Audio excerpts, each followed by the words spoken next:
नमस्कार, मैं हूं आपके साथ आस्था कौशिक और आप देख रहे हैं महाबहस। एससी एसटी को आरक्षण में क्रीमी लेयर पर सुप्रीम कोर्ट के फैसले को लेकर लगातार सियासत हावी है। हालांकि जब एससी एसटी सांसदों ने पीएम मोदी से मुलाकात करके सुप्रीम कोर्ट के फैसले को लागू नहीं करने की मांग की थी, तो प्रधानमंत्री ने साफ भरोसा दिलाया था कि आरक्षण की व्यवस्था संविधान के मुताबिक ही रहेगी। केंद्र सरकार ने अपना स्टैंड साफ कर दिया कि वो पिछड़ों दलितों के साथ खड़ी है, लेकिन इसके बावजूद विपक्ष इस मुद्दे पर वोट बैंक की सियासत शुरू कर चुका है। मायावती ने मांग कर दी कि सरकार इसे लेकर संसद में कानून लाए और उससे सुप्रीम कोर्ट का फैसला पलटे। हालांकि मायावती ने इस मुद्दे पर कांग्रेस और एसपी पर भी तीखे वार किए हैं, तो वही एसपी और कांग्रेस भी कुछ ऐसी ही मांग कर रहे हैं। ऐसे में सवाल यह है कि क्या कोटे पर तकरार के बीच फ्रंट फुट पर खेलकर मोदी सरकार ने विपक्ष पर बढ़त बना ली है और क्रीमी लेयर पर बवाल के पीछे सिर्फ वोट बैंक का सवाल है। आज इसी पर महाबहस, लेकिन पहले ये रिपोर्ट।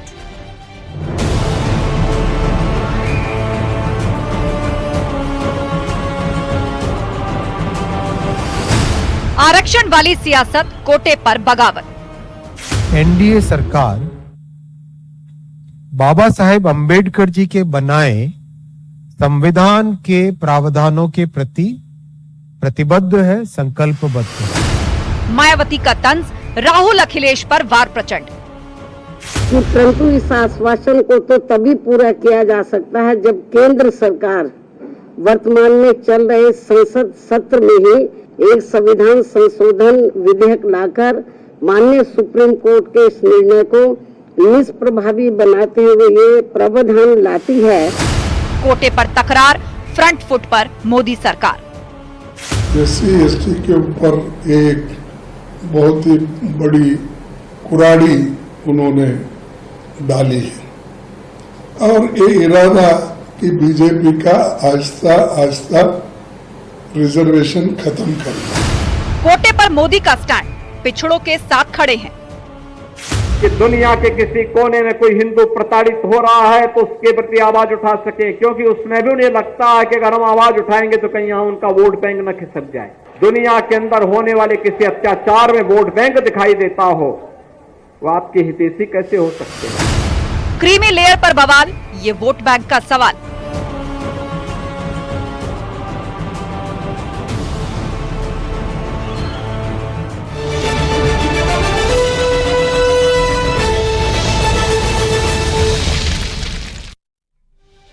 और चर्चा के लिए गेस्ट पैनल हमारे साथ जुड़ चुका है। अनुराग भदौरिया जी हमारे साथ हैं, समाजवादी पार्टी के प्रवक्ता। हमारे साथ रतिभान त्रिपाठी जी हैं, राजनीतिक विश्लेषक। राजेश पासवान जी हमारे बीच में होंगे अब से थोड़ी देर बाद, दलित चिंतक। हमारे साथ बीजेपी के प्रवक्ता भी जुड़ेंगे अब से थोड़ी देर में। और चर्चा की शुरुआत करते हैं। सबसे पहले अनुराग जी, आप ही से बातचीत कर लेते हैं। आज मायावती जी की प्रेस कॉन्फ्रेंस आपने भी देखी होगी और क्रीमी लेयर को लेकर उन्होंने कहा, अब एक तरफ तो प्रधानमंत्री मोदी से मुलाकात की थी एससी एसटी वर्ग से आने वाले सांसदों ने, और पीएम ने कहा था कि वो उनके साथ खड़े हैं, लेकिन अब अचानक बहन जी प्रेस कॉन्फ्रेंस करती हैं, अचानक इस बात को सामने रखती हैं कि आप कानून लाइए और सुप्रीम कोर्ट का फैसला पलट दीजिए। अब मुझे बताइए, इस पर राजनीति कौन कर रहा है? देखिए, राजनीति तो भारतीय जनता पार्टी कर रही पहले से, आपको पता है, और पूरा देश और उत्तर प्रदेश जानता है इस बात को।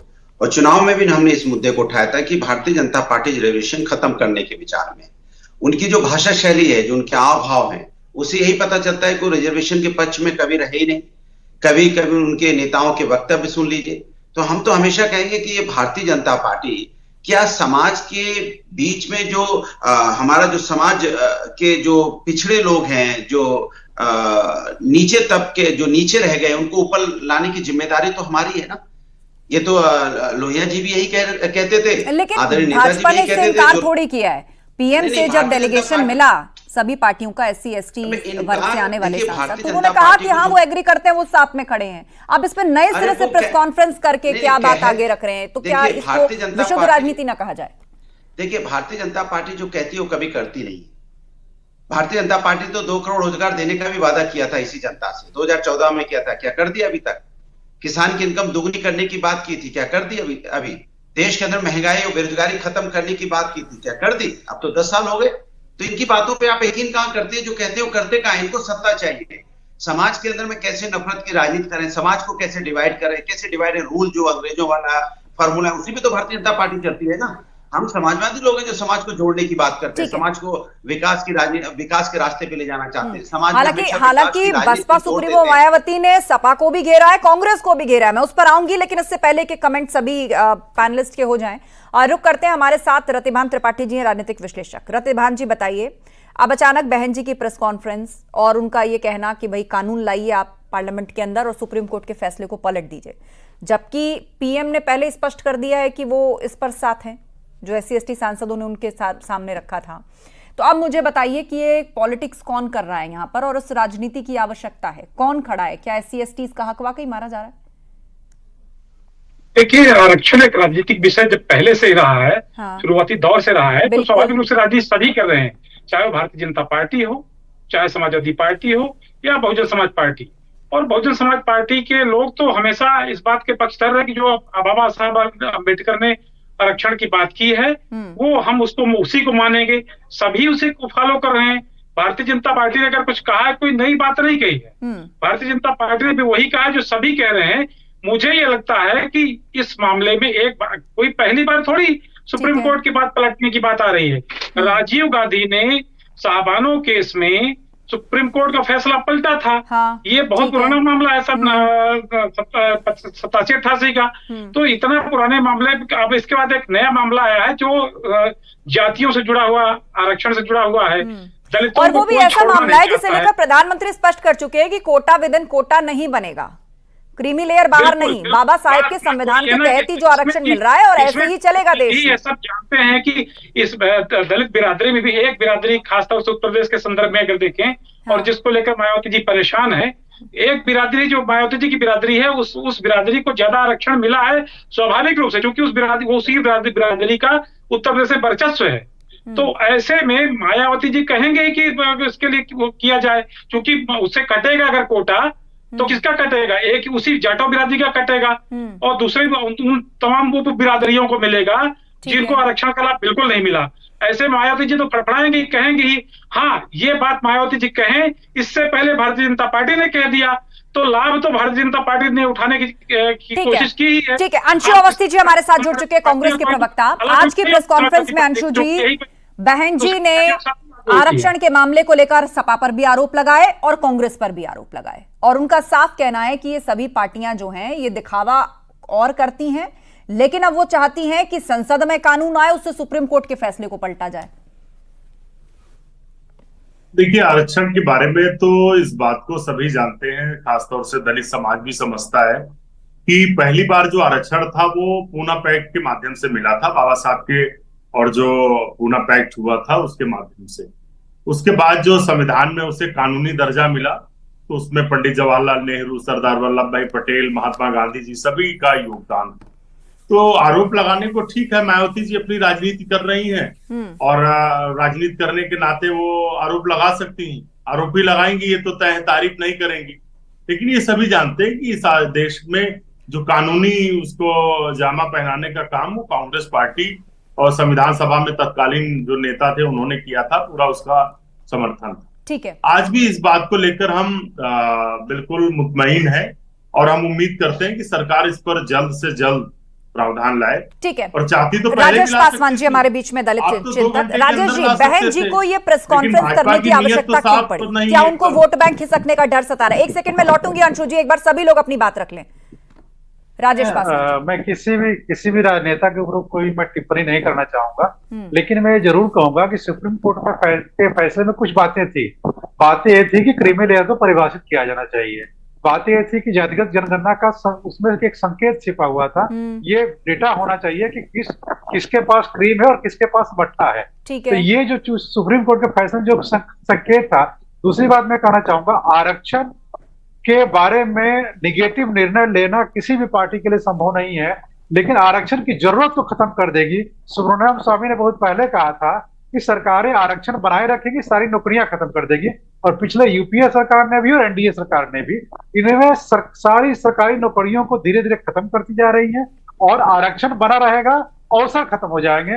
कुछ लोग आरक्षण को अयोग्यता का पर्याय मानते हैं, मैं मानता हूं कि आरक्षण प्रतिनिधित्व का पर्याय है। जितने भी सामाजिक सार्वजनिक संवैधानिक संस्थान है उसमें सभी वर्गों का प्रतिनिधित्व सुनिश्चित करने की आप प्रक्रिया चूंकि दलित चिंतक आरक्षण है, हैं और उस ऐसा मेरा समाज मानना से भी है। आते हैं राजेश जी, तो मेरा सवाल यह है कि सुप्रीम कोर्ट ने कहा था कि क्रीमी लेयर की पहचान हो और जो पीछे छूटी हुई जातियां हैं उन सबका एक क्लब बनाकर आरक्षण का फायदा उसको दिया जाए, पर बहन जी का कहना है कि सरकार सबके विरोध में कानून लाए और उस पर हम समर्थन करेंगे। ये बात आपको कहां तक वाजिब लगती है? कानून, मुझे लगता है कि कानून लाना इस समस्या का समाधान नहीं है। इस समस्या का समाधान ये कि ये पड़ताल करना कि किसके पास सबसे अधिक क्रीम है, क्या एससी एसटी के पास है, क्या ओबीसी के पास है, या सामान्य वर्ग के पास है। अगर एससी एसटी के आईएएस के बेटे को आईएएस नहीं बनने दिया जा सकता तो सामान्य वर्ग के आईएएस के बेटे को आईएएस के में क्यों उसे मौका मिलेगा? या ओबीसी का अगर क्रीमी लेयर ओबीसी पे लागू है तो जनरल पे क्यों नहीं लागू है? एक ही नियम सभी पे क्यों नहीं लागू होना चाहिए था? तो ये एक डेटा एनालिसिस करने वाली जो बातें थी सुप्रीम कोर्ट में, ये किसी भी सरकार के लिए नुकसानदायक है, चाहे वो बीजेपी की हो, चाहे बीएसपी की हो, चाहे कांग्रेस की हो, चाहे सपा की हो। ठीक है, ये नहीं लाना चाहते हैं, बाकी सब बात करवा लीजिए इनसे। ठीक है। राकेश गोयल जी, देश में आरक्षण को लेकर एक आवाज यह भी है कि जो लोग आर्थिक रूप से कमजोर हैं, बगैर उनकी जाति, धर्म या पंथ देखे, उनको भी मांग है कि उनको भी आरक्षण मिलना चाहिए। लेकिन उस सबके बीच अब ये एससी एसटी को लेके जो नई पॉलिटिक्स शुरू हुई है, इसके पीछे आप क्या देख रहे हैं? बसपा या बहन जी की क्या मंशा देख रहे हैं? देखिए आस्था जी, सबसे पहले तो मैं बताना चाहूंगा सुप्रीम कोर्ट ने सिर्फ टिप्पणी की है, उसने कोई अपना जजमेंट नहीं दिया है, एक टिप्पणी है। और जिस तरीके से मैंने अनुराग भदौरिया जी को भी सुना तो, और जो राजनीतिक विशेषज्ञ हैं उनको भी मैंने सुना, तो इसमें आरक्षण को लेके, आरक्षण के अंदर आरक्षण की जो बनाने की जो उनका एक सजेशन था, उसको आज भारतीय जनता पार्टी ने नकार दिया है। कोई इस तरीके का कार्यक्रम नहीं किया जा रहा जिससे कि आरक्षण में आरक्षण हो या क्रीमी लेयर और इस तरीके कोई विवाद पैदा किया जा सके। हाँ, विपक्ष या बहन जी की जैसे बात है, विपक्ष भ्रम पैदा करने की कोशिश जरूर कर रहा है, क्योंकि जो माहौल हमने देखा आज बांग्लादेश के अंदर किस तरीके से आरक्षण के नाम पर भ्रम फैलाकर ऐसी आग और ऐसे उपद्रव किया गया, वो माहौल विपक्ष कहीं ना कहीं मेरे को लगता है ऐसी टूल किट तैयार की जा रही है जिससे कि वो माहौल यहाँ देश के अंदर भी खराब हो और जो दलित भाई है वो अपने आप को असुरक्षित समझे। ये तो बहुत बड़ा आरोप आपने लगा दिया राकेश जी। आपने तो सीधा बांग्लादेश से कंपेयर कर दिया, क्योंकि वहां जो आंदोलन शुरू हुआ था उसकी वजह आरक्षण थी। हालांकि उसके कुछ और कारण थे, वो एक अलग तस्वीर है, एक अलग बुनियाद है कि किस तरह का आरक्षण, कौन सा, कब था, कब नहीं, उसका हमारे देश से समानांतर कोई तुलना नहीं है। अनुराग जी, आपसे सवाल, आज बहन जी ने सपा को भी घेरा और कांग्रेस को भी घेरा, और यही बात बीजेपी और सहयोगी दल भी आप पर आरोप लगाते हैं कि जब आपकी सरकार थी तो आपने भी कुछ जातियों को ओबीसी से बाहर रखा था, खासतौर पर राजभर साहब की पार्टी। देखिए, अभी मैं सुन रहा था एक हमारे साथी जो पैनल में बैठे उन्होंने कहा बीजेपी के कि देखिए बांग्लादेश याद आ गया, ये हिंदुस्तान है, बांग्लादेश नहीं है। और हिंदुस्तान की संस्कृति संस्कार अलग है, इसको बांग्लादेश से और पाकिस्तान से, दूसरे देशों से कंपेयर मत कीजिए। अपनी मानसिकता, जो आपकी दूषित मानसिकता है, उससे बाहर निकलिए। कम से कम हिंदुस्तान में रह के आप हिंदुस्तान की संस्कृति और संस्कार को, हिंदुस्तान की सभ्यता को नहीं समझ पाते। आप हिंदुस्तान को कंपेयर करने लगते दूसरों से, तो आप क्या हिंदुस्तान में क्या आपकी मानसिकता है? इसलिए मुझे पूरा विश्वास है कि आप हिंदुस्तानी मानसिकता के नहीं हो सकते कि आप बांग्लादेश से हिंदुस्तान को कंपेयर कर रहे हैं। ये भारतीय जनता पार्टी की जो नीयत है ना कि हमेशा समाज फूट डालो, राजनीति करो, ये हमारे हिंदुस्तान में नहीं चलेगा। हिंदुस्तान बहुत प्यारा देश है, यह अहिंसावादी देश है, यहाँ हिंसा की कोई जगह नहीं है, यहाँ नफरत की कोई जगह नहीं है। अगर भारतीय जनता पार्टी यहाँ पे नफरत की राजनीति करना चाहती है, ये बाबा साहब द्वारा बनाए हुए संविधान पे चलने वाला देश है, ये संविधान और न्यायपालिका को मानने वाला देश है। और जो संविधान न्यायपालिका को मानता है, सम्मान करता है, वो विपक्ष के नेता सभी संविधान और न्यायपालिका को मानने वाले लोग हैं। इसलिए हमने लोकतंत्र बचाने की लड़ाई लड़ी, संविधान बचाने की लड़ाई लड़ी, और उसका जनता ने भी समर्थन दिया, तभी हम उत्तर प्रदेश में 37 सीटें जीते। क्योंकि हम जानते हैं कि भारतीय जनता पार्टी की जो मानसिकता है वो समाज में कभी भी समाज को एक रहने देने की नहीं है। वो चाहती है कि समाज के अंदर में थोड़ा से नफरत की बात होती रहे, जिससे उनकी राजनीति चमकती रहे। मैं बार बार कहता हूं, हमारी जो राजनीति वो विकास की है, युवाओं को सम्मान दिलाने की है, छात्रों को कैसे उनकी एजुकेशन अच्छी हो, महिलाओं का सम्मान कैसे हो, किसानों का सम्मान कैसे हो, समाज में आम आदमी की महंगाई कम हो, और वो किस तरह से अपनी शांतिपूर्ण जीवन जी सके। अनुराग जी, लेकिन आप जो आरोप बीजेपी पर लगा रहे हैं, मैं आपको बता दूं, फिलहाल पैनल पर बीजेपी का कोई प्रवक्ता नहीं है। राकेश गोयल जी बात रख रहे थे, जो कि राजनीतिक विश्लेषक हैं। बीजेपी के प्रवक्ता ही भाग गए तो अब क्या बात करेंगे आप जिसकी बात करना चाहते बीजेपी के प्रवक्ता ही भाग लिए। आप जो भागे हुए प्रवक्ता हैं उनकी उस पार्टी की आप बात कर रही तो छोड़िए ना उसकी देखिए अनुराग जी, संविधान के आर्टिकल प्रवक्ता भाग जाते हैं, इसलिए सत्ता से देखो बीजेपी को केंद्र से हटा ही दिया ना। भाजपा वही बात कर रही है और मैंने वो सबसे बात भी करी है, आ गए होंगे यहाँ बोलने के लिए, लेकिन बीजेपी तो भाग ली ना। अनुराग जी, सबसे पहले अगर प्रमोशन में आरक्षण देश में खत्म किया तो आपकी पार्टी ने किया, समाजवादी पार्टी ने किया। अगर आप इतने ही दलितों के हितैषी थे तो आपको वो खत्म नहीं करना चाहिए। एक सेकंड, अब आवाज क्लियर हो जाएगी। अनुराग जी ठीक है, आपने आरोप लगाया। अब राकेश गोयल जी उसका जवाब दे रहे हैं, लेकिन उससे पहले एक बड़ी खबर यह है कि विपक्ष पर सीएम योगी ने वार किया है और कहा है कि बांग्लादेशी हिंदुओं पर ये लोग चुप हैं।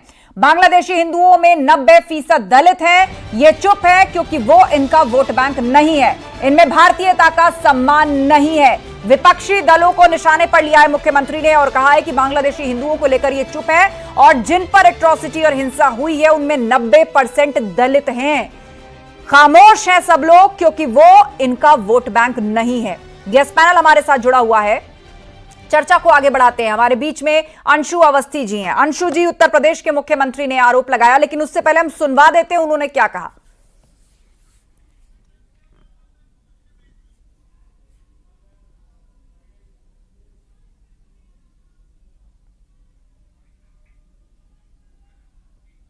लोगों के मन में भारतीयता के प्रति कोई सम्मान का भाव नहीं, जिन लोगों के मन में ये कोई भाव नहीं कि दुनिया के किसी कोने में कोई हिंदू प्रताड़ित हो रहा है तो उसके प्रति आवाज उठा सके, क्योंकि उसमें भी उन्हें लगता है कि अगर हम आवाज उठाएंगे तो कहीं यहां उनका वोट बैंक न खिसक जाए।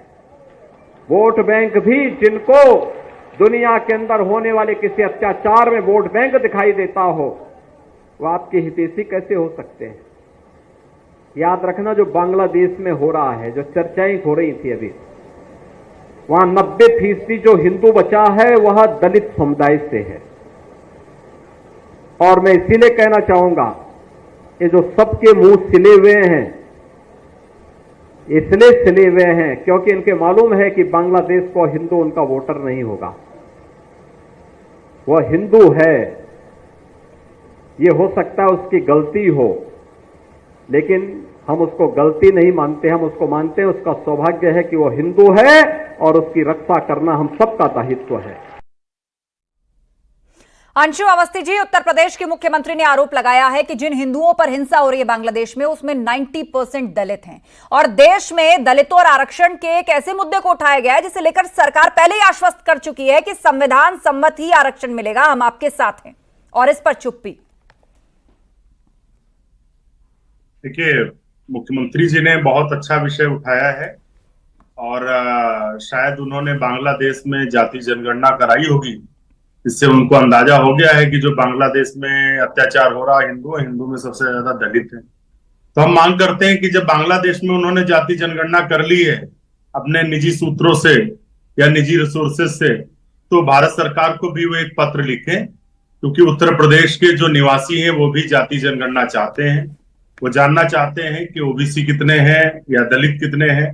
तो सबसे पहले उनको कम से कम ये अच्छी बात है अगर उन्होंने ये, उनको चिंता बांग्लादेश के हिंदुओं की हो रही है और दलितों की हो रही है, तो जो उत्तर प्रदेश के लोगों ने जिम्मेदारी दी है पहले उसकी भी बात कर लें, उसका हिसाब किताब कर लेना चाहिए। उनको बताना चाहिए कि जब हाथरस की घटना हुई थी तो सरकार अपराधी के साथ क्यों खड़ी थी। हाईकोर्ट ने फटकार लगाई थी, हाईकोर्ट ने एडीजी येलो को फटकार लगाई थी, जिन्होंने कहा था रेप तो हुआ नहीं, जो इस समय डीजीपी है उत्तर प्रदेश के। उसके साथ में उत्तर प्रदेश में जो 19 पेपर लीक हुए वो भी हिंदू हैं, उनके भी पेपर लीक हुए। सैकड़ों जो 50 लाख सिपाही थे, अभ्यर्थी थे, वो भी हिंदू हैं। तो अपने तो संभल नहीं रहे और बांग्लादेश की चिंता। एक कहावत है गांव में कि अपना घर संभाल नहीं पा रहे, दूसरे के घर पे जो है टिप्पणी कर रहे हैं। पहले उत्तर प्रदेश के बारे में चिंता कर लीजिए, देश के बारे में कर लीजिए। और वहां दलित है ये कैसे पता चला आपको? क्या आपने जनगणना कराई है? अगर कराई है तो उत्तर प्रदेश में क्यों भाग रहे हैं मुख्यमंत्री जी? उत्तर प्रदेश में भी कराइए जनगणना। ब्राह्मणों को आप निशाना बना रहे हैं, दलितों पर अत्याचार कर रहे हैं, पिछड़ों की जाति जनगणना से भाग रहे हैं, अल्पसंख्यकों को देखकर कार्रवाई कर रहे हैं।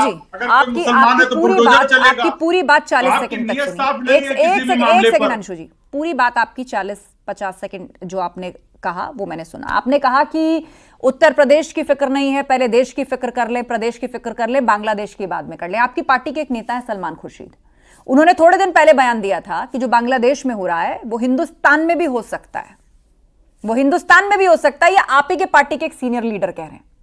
तो इससे आपने क्या समझा था? मुझे पहले आप बताइए। जो सलमान पहले तो बहुत कुछ समझ में आ रहा था, लेकिन आज आप कह रहे हैं कि देश प्रदेश की फिक्र कर लें, तो आप ही के पार्टी के सीनियर लीडर कहते हैं यहाँ बांग्लादेश जैसे हालात हैं, तो और आप कह रहे हैं कि इस पर चर्चा ना हो। नहीं, चर्चा हो। हम कहाँ कह रहे हैं चर्चा ना हो। हम तो मांग कर रहे हैं कि मुख्यमंत्री जी उत्तर प्रदेश की भी चिंता कर ले। हम ये कह रहे हैं, इस समय वो चुनाव में व्यस्त हैं, लेकिन अनुदेशक धरने पर बैठे हैं। शिक्षा मित्रों से वादा किया तो उनको नौकरी नहीं दे पाए। सलमान साहब की बात। राजेश पासवान जी बोलना चाहते हैं, बोलिए राजेश। मैं 10 सेकंड में अपनी बात कंप्लीट कर लूं। आपने सवाल छोड़ा इसलिए 10 सेकंड में। ठीक है, 10 सेकंड। श्रीलंका में जब हुआ था तब भी ये बात हो रही थी कि भारत में यही स्थिति बन सकती है। क्यों? क्योंकि आप नौकरियां दे नहीं पा रहे हैं, बेरोजगारी प्रदेश में चरम पर है, महंगाई चरम पर है, सरकार उद्योगपतियों के काम कर रही है। कोरोना काल में जब लोगों की आय घट रही थी तब आपके जो मालिक लोग उद्योगपति राकेश गोयल जी। और बीजेपी का तो फेवरेट चैनल है न्यूज 18। बीजेपी पे देखिए, नहीं आता। एक मिनट अंशु जी, आप लगातार आरोप पे आरोप लगा रहे हैं, सारी बात आपको कहने दी जा रही है, उसके बाद भी आप चैनल को घेर रहे हैं। मतलब मैं तारीफ कर रहा हूँ। अपनी तारीफ आप अपने पास रखिए, आपकी तारीफ या सर्टिफिकेट की आवश्यकता नहीं है, आपकी तारीफ या सर्टिफिकेट की आवश्यकता नहीं है। ये एजेंडा है हिंदुओं के अंदर फूट डालने का। उनको राजपूत, ठाकुर, गुर्जर, हमारे पास बहुत बड़ा अग्रवाल है, वो है एक प्रवक्ता नहीं, जाटा, मीना, अलग अलग समुदाय में बांटने का इनका एक षड्यंत्र है, जिससे कि वो फूट पड़े और आदमी एक दूसरे के साथ खड़ा ना हो। दूसरी चीज मैं अनुराग जी को सुन रहा था, अभी उन्होंने कैसे श्रीलंका से इनके नेता ने जो मंत्री भी रहे हैं देश के, उन्होंने कैसे श्रीलंका से भारत की तुलना कर दी, कैसे बांग्लादेश से तुलना कर दी कि वहां यहाँ के हालात हो जाएंगे। क्योंकि आज तक एक ऐसी टूल किट तैयार की जा रही है, एक ऐसी टूल किट तैयार की जा रही है जिससे देश का माहौल खराब किया जा सके। जबकि आर्टिकल 341-42 में स्पष्ट लिखा है, बाबा साहब ये संविधान में लिखा है कि जो भी आरक्षण मिलेगा वो आर्थिक आधार पर नहीं मिलेगा, जातिगत आधार पर मिलेगा। वो मिल रहा है। और भाजपा ने राजेश पासवान जी इंतजार कर रहे हैं, बोले राजेश जी। ठीक है राकेश जी, ठीक है, आपने उसी बात को रिपीट किया है जैसे पीएम कह चुके हैं। बोलिए राजेश जी, बोलिए जी। इस समय एक ट्रोल आर्मी द्वारा मैसेज घुमाया जा रहा है कि बांग्लादेश में चूंकि अधिकतर दलित है, इस वजह से वहां पे कोई क्यों नहीं बोल रहा। देखिए, विपक्ष ने पूरी तरह से सरकार को फ्री हैंड दे रखा है, जो चाहे निर्णय ले सकते हैं। ऐसी खबरें आ रही हैं कि बॉर्डर पे बहुत सारे बांग्लादेशी लोग आकर के बॉर्डर पे इंतजार कर रहे हैं। अगर सरकार इतनी ही चिंतित है, कम से कम यूपी का बॉर्डर खोल दें। अगर योगी जी चिंता है तो यूपी का बॉर्डर खोल दें, उनको अंदर आने दें। तो ये सब जॉर्गन है, ये सब इमोशंस क्रिएट करने का है, ये सब सिंपैथी, झूठी सिंपैथी एकदम सही नहीं है। अगर चिंता है तो वो उसके लिए प्रयास करने चाहिए। और किसी विपक्ष ने नहीं कहा कि बांग्लादेश से लगता ही नहीं है।